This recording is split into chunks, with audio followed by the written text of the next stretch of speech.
Okay. Wake up!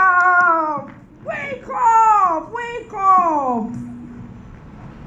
5 a.m. every morning since I was born, I would hear my mom scream those words. I cannot afford to be late. Hurry up! My siblings and I would scurry and run around the house 6:15 a.m. sharp as we are coming down those sloppy stairs at Mustafa Street. And then we get downstairs and we are jumping and missing all the open drainages and open gutters. We are obliged to scream, "Good morning, Mommy Emeka," as she fries akara just by the roadside.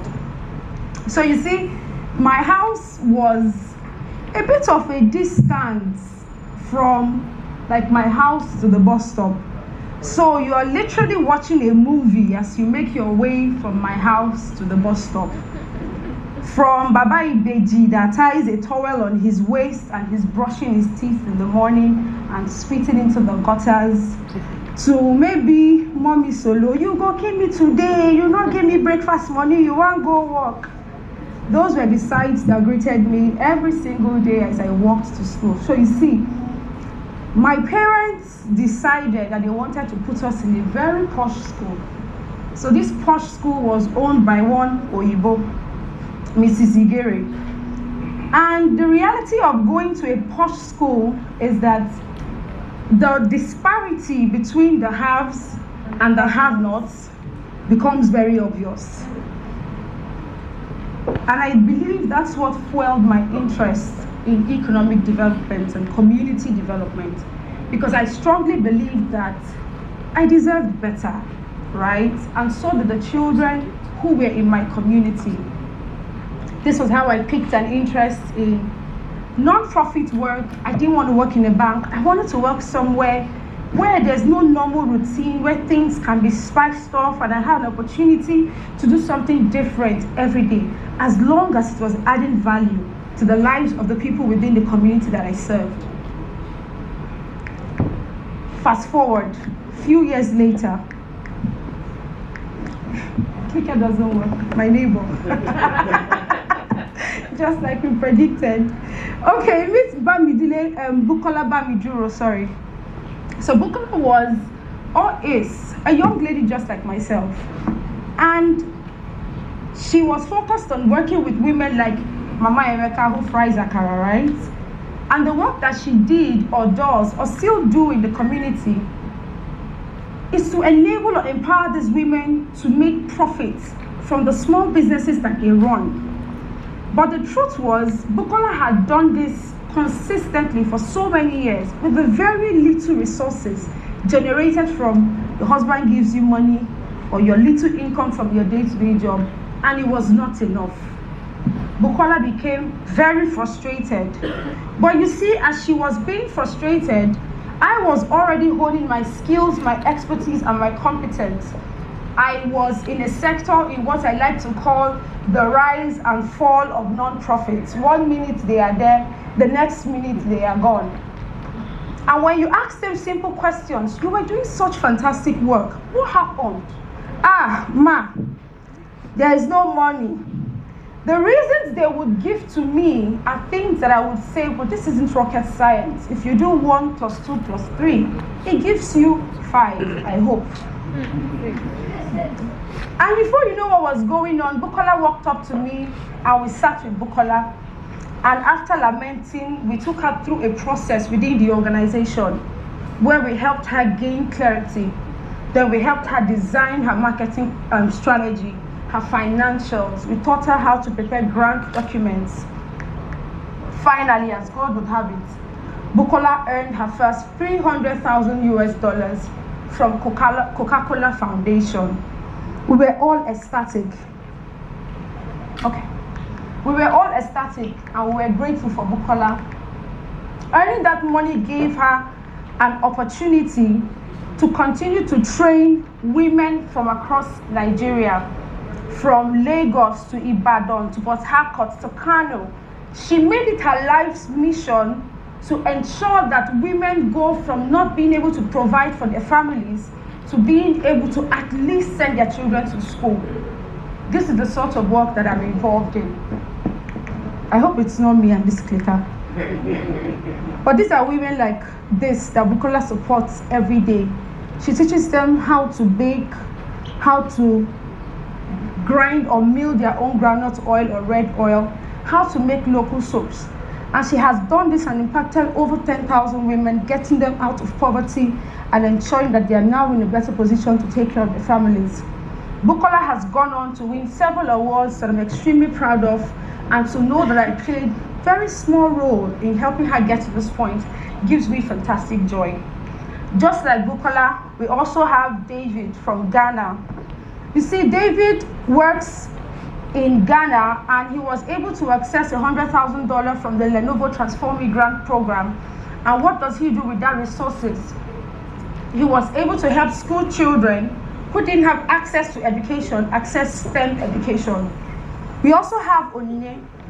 Onine recently received the 2023 Princess Diana Awards for her remarkable contribution to community and society.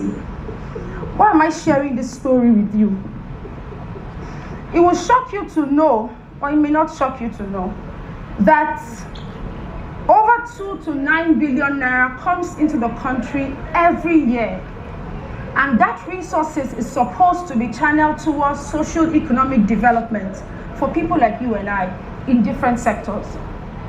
But doesn't it surprise you that with all the millions and the billions and the multiple trillions that you read about every day, the average Mama Emeka still struggles to put food on her table? It would shock you to also know that less than 6% of the 32 SDGs are being achieved. What that means is we have about 21 of those SDGs that are yet to be accomplished. Like, we have not even scratched the surface. But every year, money is being pumped into a system. So, what do we do from this point on?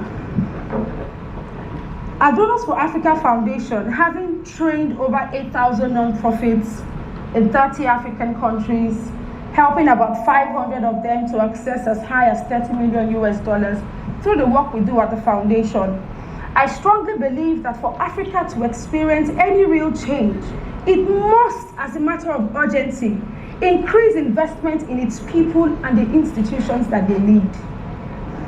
I strongly believe that. At Donors for Africa Foundation, people often ask us, what do? We serve as a bridge, and we are hoping to rebuild the broken down walls of development across Africa. And we do this in 3 simple ways. 1, human capacity development. 2, redistributing wealth and opportunities. Picture in your mind, Bukola went from 0 to transforming the life of over 10,000 women because someone sat with her and showed her how to write a grant application. 3, philanthropy, getting money to move around in the sector. NUTM TEDx, fantastic men and women in the room.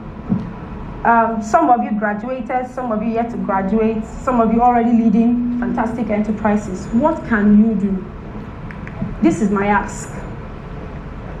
As you design your solutions, first off, I want you to consider solutions that invest in the human capital of the average Nigerian. It could be skills development, it could be TVET education. Whatever it is, let it be invested in the people.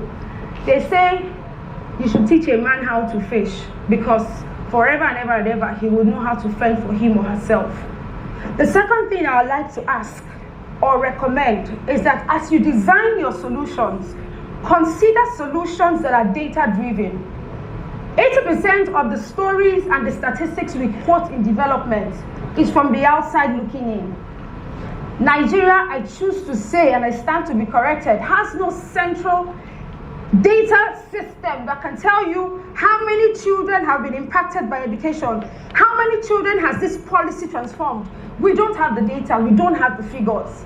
So, it would be a fantastic idea if someone in this room would design a solution that would address the data issues that we are having in Nigeria, measure our impact, and track our successes. Finally, I want to end this story on my presentation with a very short story. So many years ago in a far, far, far away land, so they said, a particular non-profit decided that they wanted to transform the lives of the communities that they were going to visit. And as they got to that community, they said, oh my God, these women are suffering. Every day they carry liters of water on their head and they walk miles and miles and miles. Let us build them a well. And then they go to the middle of the village square and they build a fantastic well. And they come back 3 months later for monitoring and evaluation. And sadly, nobody is using the well. The women would still wake up every night or in the evenings and walk 1 mile to go and fetch water from the faraway tap or from the faraway stream. Eventually, they called a meeting. Why are you not using the wells that we have designed? And the women said to them, you built a well in the middle of town. Every day, after I spend hours in this house with my husband, he goes to the middle of town and he's sitting with his friend, drinking, hanging out. If I come there to fetch water, he will know that I came. He will calculate the time that I have left, and he'll be expecting dinner at a specific time. But if we go far away to fetch water, we go in groups. It helps us catch up on the latest gist. Who is getting married? Which person's child just got admission? It's a fantastic way to decompress for the day and spend time with just our friends, catching up as we go back and forth. What is the gist? When you eventually design your solutions, I want to ask you, do not design your solutions without taking into recognition the people who you are designing the solution for. Ensure that the beneficiaries are actually on the table as you co-create. Don't be another startup that will design another solution meant for them and for them alone. Be a startup or be a growing non-profit or a business or whatever it is, Series A, venture capital, whatever it is. Be one that is focused on designing solutions for Africans, by Africans. And I'll end my presentation with a little shout. Wake up! Wake up! Wake up! You have come too far. I don't intend to be late. Thank you very much.